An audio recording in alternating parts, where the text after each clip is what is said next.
we go here and we want to start to understand the result, right? The result of real fear here and what could happen. Now, we may think that fear is just our own private, protection, but it's not.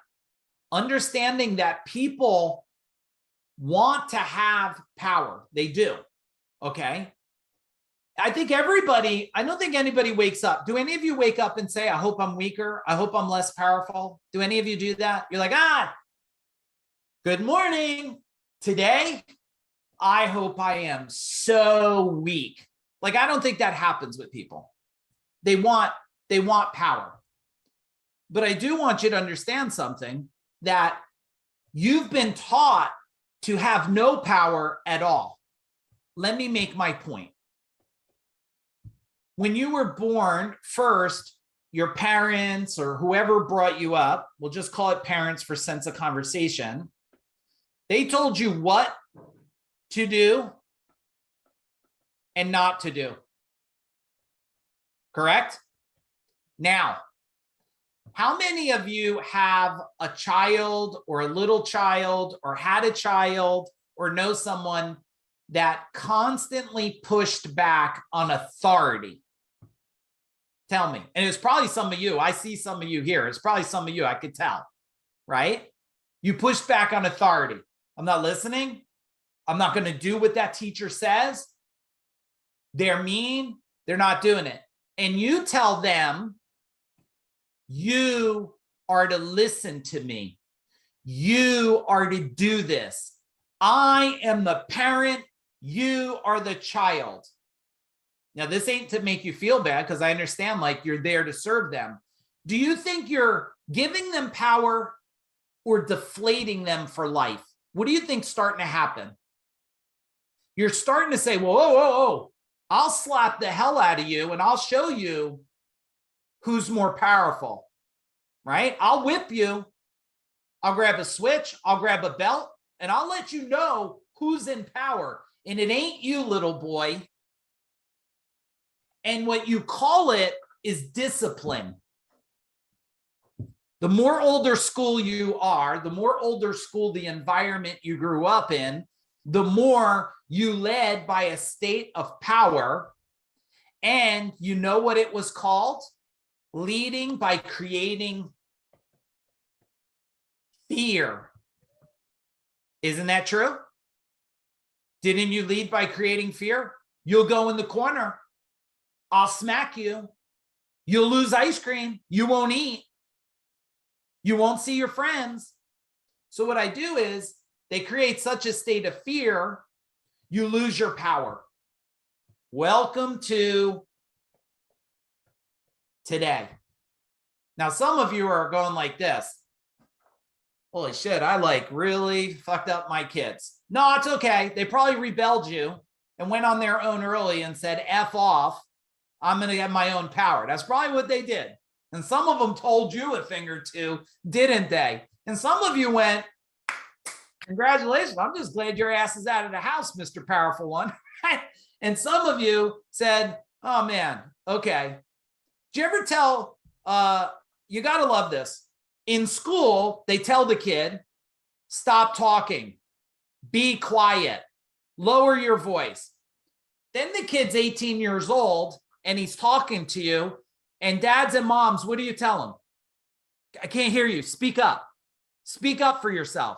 I can't hear you. Wait a minute. I just told you for most of your life, quiet in the house. That's the quiet room. And then as soon as you started to grow up, what did I tell you? You got to speak up for yourself. Wait a minute. I hope this is starting to put some things together, because you're right here. This is where you are. You're in the middle of conflict, military school next year. You're in the middle of conflict between fear and power. The most powerful one that you allow will win.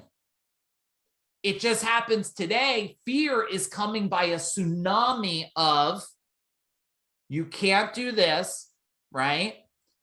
If you do this, you'll get sick.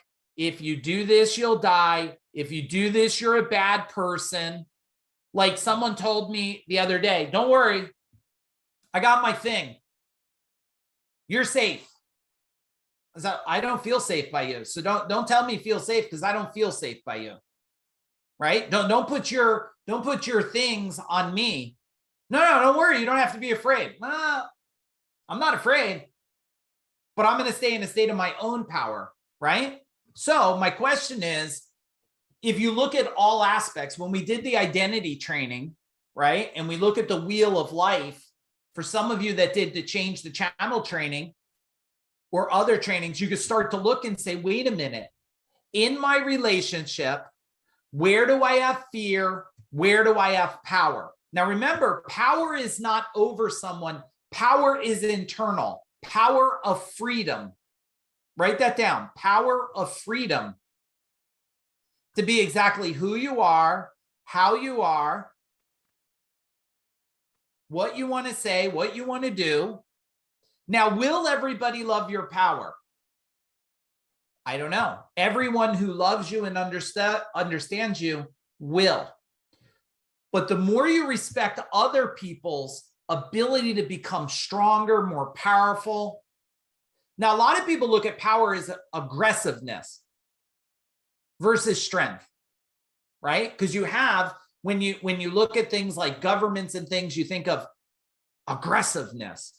All right, let's stop here 1 second and type in the chat bar for me right now so I could do a little gut check, and then we'll go understanding our reaction to fear. Tell me what's resonating for you right now. Tell me what I've said so far that you're starting to go, okay, I see this.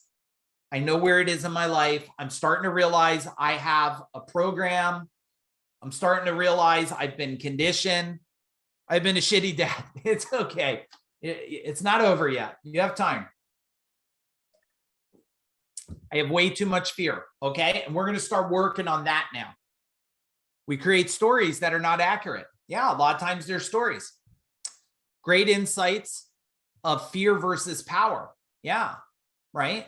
Now, the more powerful you become, I want you to imagine you wake up tomorrow and you're Superman, Iron Man, the Hulk, and you walked around like a Hulk. I love the Hulk, right? He's just like huge. He could break shit if he wants. The bad part about the Hulk is after he breaks shit, he doesn't remember he broke it when he goes back to himself, right? But in that state, if you were in that state of power, strength, confidence, and you started eliminating fears one by one, ripping them out, tell me what starts to happen to your life, to your wealth, to your relationships, to your career, to everything. Tell me what happens in the chat bar immediately. Tell me what happens. You grow. How much, Chuck? How much do you grow? Like, you know the difference between someone who has a $20 million company and 200 million? Fucking fear. It's fear. You know the difference between someone who's together for 36 years and someone that quit after a couple? It was fear. Fear. Like, I don't know. Will I be loved this way? I'm afraid to have conversations. I'm afraid to say, I want to go out with my friends. I'm afraid to say this. And eventually they said, fuck this. I'm out of here. I'm not going to have fear no more. I don't want to live in fear. I'd rather live in freedom. And the quickest way to do that is get you out of my life, to only end up in another relationship that you're afraid to say something else to. Think about it, right?